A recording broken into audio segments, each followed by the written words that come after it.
Well, a brand new Xbox console has been announced, and Sony censors themselves out of E3. I've got a couple of topics I wanted to cover in a Friday wrap-up type version. I want to start with the censorship going on at Sony. Now, this is a relatively new topic, but not bleeding edge. It's been going on since October, where fans of a certain type of video game or visual novel are clamoring about censorship, covering up body parts with rays of lights or even clothing, and then telling developers that they aren't actually allowed to even comment on whether or not Sony has forced them to censor it. And it's a big issue. And of course, I do cover a lot of free speech related topics. So this is something that's interesting. What I understand about it is simple and probably oversimplified. You can waste 50 soldiers in Call of Duty, but boobs are bad, very bad. So much so that games will be outright canceled, even Japanese-only games. Now, this is a cultural separation where in Japan, nudity is, I guess, not that big of a deal, but yet you see some things, for example, and China and Japan are different, but just to use an example, China has weird censorship around gambling or skulls, as we saw them making changes to Rainbow Six just to satisfy the Chinese market. Now that Sony is here in the United States, we're seeing some bizarre changes. A new policy from Sony Interactive is forcing Japanese developers to censor games not only in Western regions, but now even in their home country.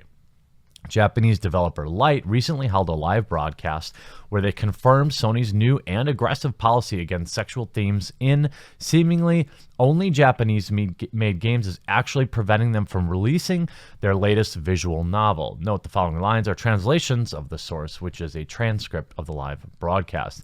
The game Silverio Trinity is the latest visual novel opus, and it has some spicy themes in it. Developer Light noted that Sony is getting strict with their approval process, especially regarding spicy themes. The developer noted that they were hoping to release the game for PlayStation 4 soon after New Year's, as development for the game is complete. However, Sony has been reluctant to approve the game. Furthermore, Sony is confusingly asking Japanese developers to plead their approval only in English, making the process even more difficult for developers whose staff only speak or write in Japanese. The developer noted if they were to release the game for Windows PC via Steam, they could release it next week. While the Western releases of the Japanese games without the spicy content have been censored for decades, this is the first time we're hearing of a platform holder forcing Japanese developers to censor their game for the release in their home country. This new policy from Sony is published on publisher P-Cube, Silent Q, to cancel their Western release from Omega Labyrinth Z, as well as Marvelous to remove reoccurring feature in their latest Senran Kagura game, Senran Kagura Renewal. The Japanese games have been censored for release in Japan as well, like the PlayStation 4 version of another adult novel, visual novel, Nora, Princess of the Stray Cat, while the PC, PlayStation Vita, Switch versions were released entirely uncensored.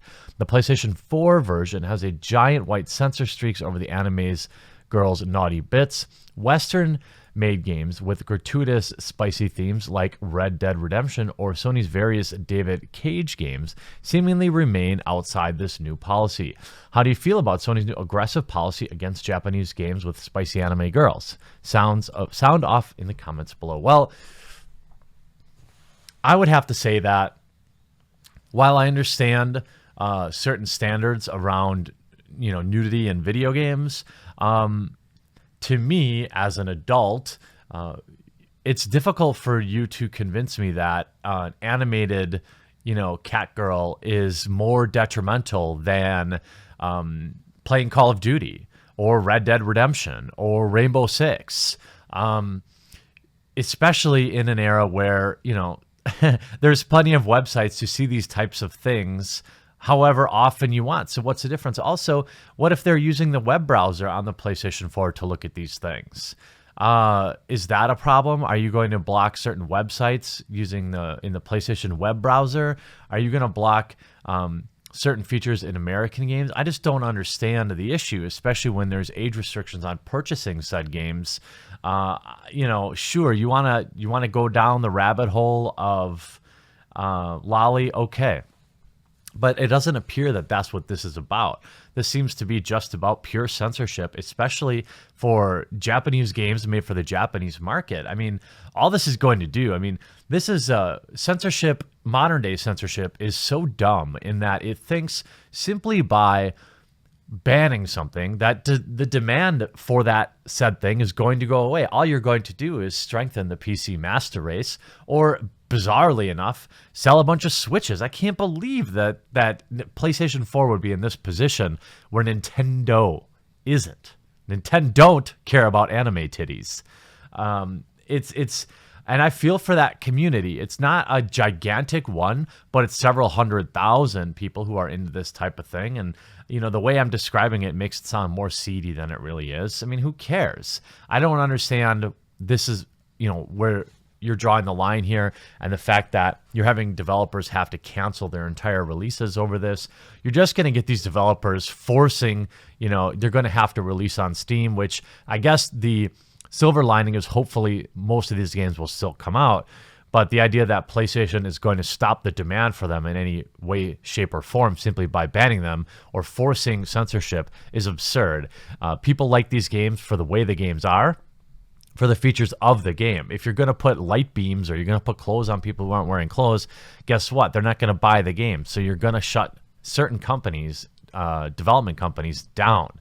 And then it would appear that they've actually censored themselves out of E3 for the first time. Sony revealed that they were pulling out of E3 in 2019 next year due to, quote, industry shifts. With the PlayStation Camp no longer showing off their usually epic showcase, many may be wondering what else might be different next year. According to the Entertainment Software Association, they are prepared to keep the positive momentum going, as well as the confirmation for those attending. Now, you could argue that, well, what are you going to talk about? You've already talked about, Red Dead Redemption. You've talked about Spider-Man.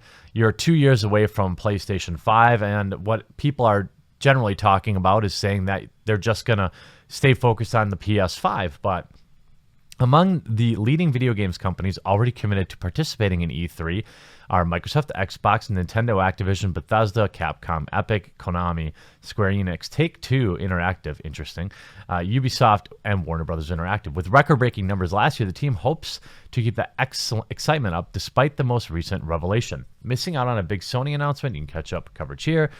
What Sony basically said was, as the industry evolves, Sony Interactive continues to look for inventive opportunities to engage the community. The company told Game Informer in a statement, PlayStation fans mean the world to us, and we always want to innovate, think differently, and experiment with a new way to delight gamers. As a result, we've decided not to participate in E3 in 2019. We are exploring new and familiar ways to engage our community in 2019 and can't wait to share our plans with you. Now, I'm going to go a little... I don't know. I don't have any insiders at PlayStation. Hopefully one day I will. I'm picking up more and more as I continue to try and accurately and fairly represent people inside the industry and also protect their identities. Maybe the candle's just not worth the game. Maybe the juice isn't worth the squeeze. Maybe all of the money they're spending to attend E3, they're realizing that the overwhelming percentage of people are just watching it online or getting coverage afterwards, and that PlayStation is plenty big that they could handle running their own event and get the same level of coverage. And I guess I don't hate this idea. Now, nobody's saying that. This is pure speculative, pure speculation by me. But what if Sony was like, look, we can make an announcement in a week of everybody else in the industry's noise, or we can wait a few weeks or a month and announce our own thing, our own Sony convention. I could see them doing that. They're certainly big enough, and their console market share is going in the right direction, although some of their policies, as we've mentioned before, aren't going in the right direction. But they're saying it'll be interesting to see what the next year brings. Sony isn't the first big name to withdraw from the showcase, and the expo itself has been going through some pretty major changes through the year. The biggest, E3 is now open to the public, Where the expo goes from here is up in the air, although ex-boss Phil Spencer continues to promise big things ahead. I actually don't have a problem with these conventions completely disappearing.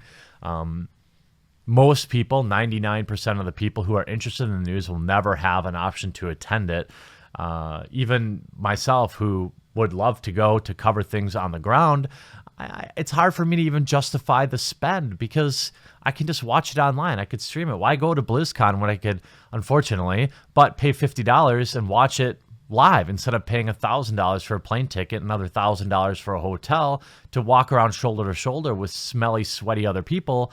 It doesn't exactly sound like my idea of fun. I think that the market is just changing. Information is passing through almost instantaneously through the web, and the need for these giant conventions is probably just going away. And our final topic, Microsoft now is talking about, they just leaked out that the new Xbox One S is going to not have a disc. Now you might be saying, who cares about this? I'm more worried about the new version, the next-gen Xbox. But what this probably tells us is the latest version of the Xbox, the newest version of the Xbox, is going to also be discless. According to reports, Microsoft is preparing to launch a discless version of Xbox One console. It may arrive as early as spring 2019, which means they've already designed it and it's in production. This news comes via reliable tech website Thurrott, which cites sources familiar with Microsoft's plans. The diskless Xbox One system will be part of the company's existing current-gen hardware line and is not to be confused with the next-generation successor, which is codenamed Scarlet.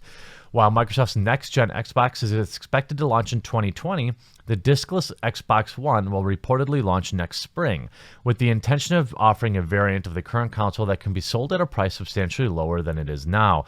According to Thurrott, sources claim that the diskless Xbox One could be as much as $100 cheaper than the current model, pushing it to the sub-$200 price range.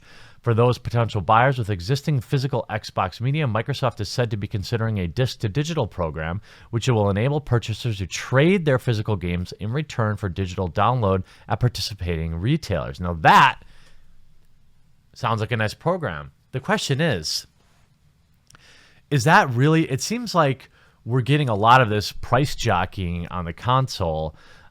Is that really the reason that I think that they're releasing this to see what the market says about it for Xbox Scarlet? That's what I believe. The idea that there's some huge amount of people just waiting for a $199 Xbox to finally jump in is absurd. New games are $60 or $80 or $100 if you're buying all the hoopla around them. If you want a next-gen console, I find it hard to believe that there's anybody of significant numbers that are just waiting for it to drop another $50. This is a market test disguised as some sort of new model. But I will tell you this. I don't have an Xbox. I have a PlayStation 4. And many of you want my take on Xbox stuff. So maybe this is something worth buying for me, because I don't have any existing Xbox titles to worry about the discs, and it will offer me an opportunity to put an Xbox next to my PlayStation so I can maybe review both things. I also have a Switch, so maybe that's what they're looking at. Like people that just have an Xbox or a PlayStation, and this is going to be so cheap that they're like, you know what, I'll just add an Xbox for the lulz.